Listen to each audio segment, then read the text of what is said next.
আসসালামু আলাইকুম। আগের ভিডিওতে আমরা সুপারি বাগান দেখিয়েছি।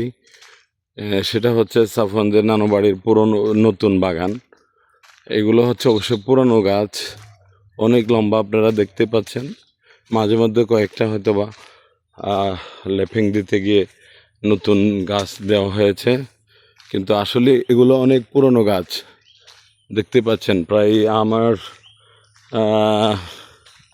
আমি এই বাড়িতে আসার আগেও অনেক আগের থেকে এই গাছগুলা দেখা হয়েছে। গেটের দুই পাশে দুইটা তাল গাছ রয়েছে। এটা সাফওয়ানদের মেজো নানার বাড়ি। রাস্তার দুই ধারে এই সুপারি বাগান।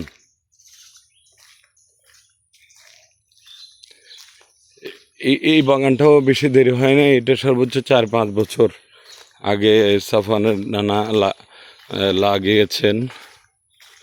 4-5 বছর, সর্বোচ্চ আর 2 বছর প্লাস মাইনাস হতে পারে, 5-7 বছর হতে পারে। বাট আমার নিজের চোখে দেখা, এটা খালি জায়গা আমি দেখেছি। এই গাছগুলো কিন্তু অনেক পুরনো, আমি খালি জায়গা দেখে না, এগুলো সুপারি বাগান হিসেবে দেখেছি। এখান থেকে ওনাদের পরিবারের বৃহত্তম একটা আয়ের উৎস চলে আসে। অনেকগুলা সুপারি বাগান আলহামদুলিল্লাহ ওনাদের রয়েছে। এই কক্সবাজারের বিখ্যাত সুপারির মধ্যে আপনি উল্লেখযোগ্য একটা সুপারি বাগান এই বাড়িতে ধরতে পারেন।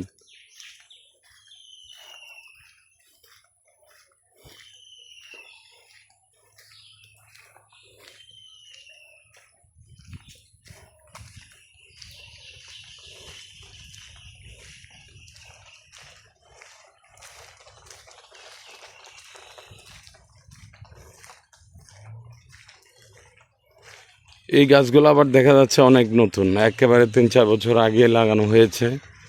এটা ফ্রন্ট সাইড সাফওয়ানদের নানা ভাইয়ের বাড়িতে আমরা প্রবেশদ্বারে ঢুকে পড়ছি। এই সুপারিগুলা নতুন লাগানো হয়েছে, অল্প কটা গাছ, বেশি না। এখন আমরা বাড়ির প্রবেশদ্বারটা আপনাদেরকে দেখানোর চেষ্টা। এখানেও সুপারি গাছে ভরপুর। এটা বাড়ির আঙ্গিনা। অল্প কয়েক মিনিট আগে এখান থেকে অনেকগুলো আনার ফল, এই আতা গাছকে কেন্দ্র করে অনেক আনার ফল এখানে উঠেছিল, যেটা আমরা লোকালি আরেকটা ভিডিওতে আপনাদেরকে দেখাবো। এটা আতা গাছকে একেবারে ছেয়ে গেছিল আনার ফল, আনার গাছ এখানে আপনারা দেখতে পাচ্ছেন, ফুলে ফলে ভরপুর। অনেকগুলো দেশি মোরগ।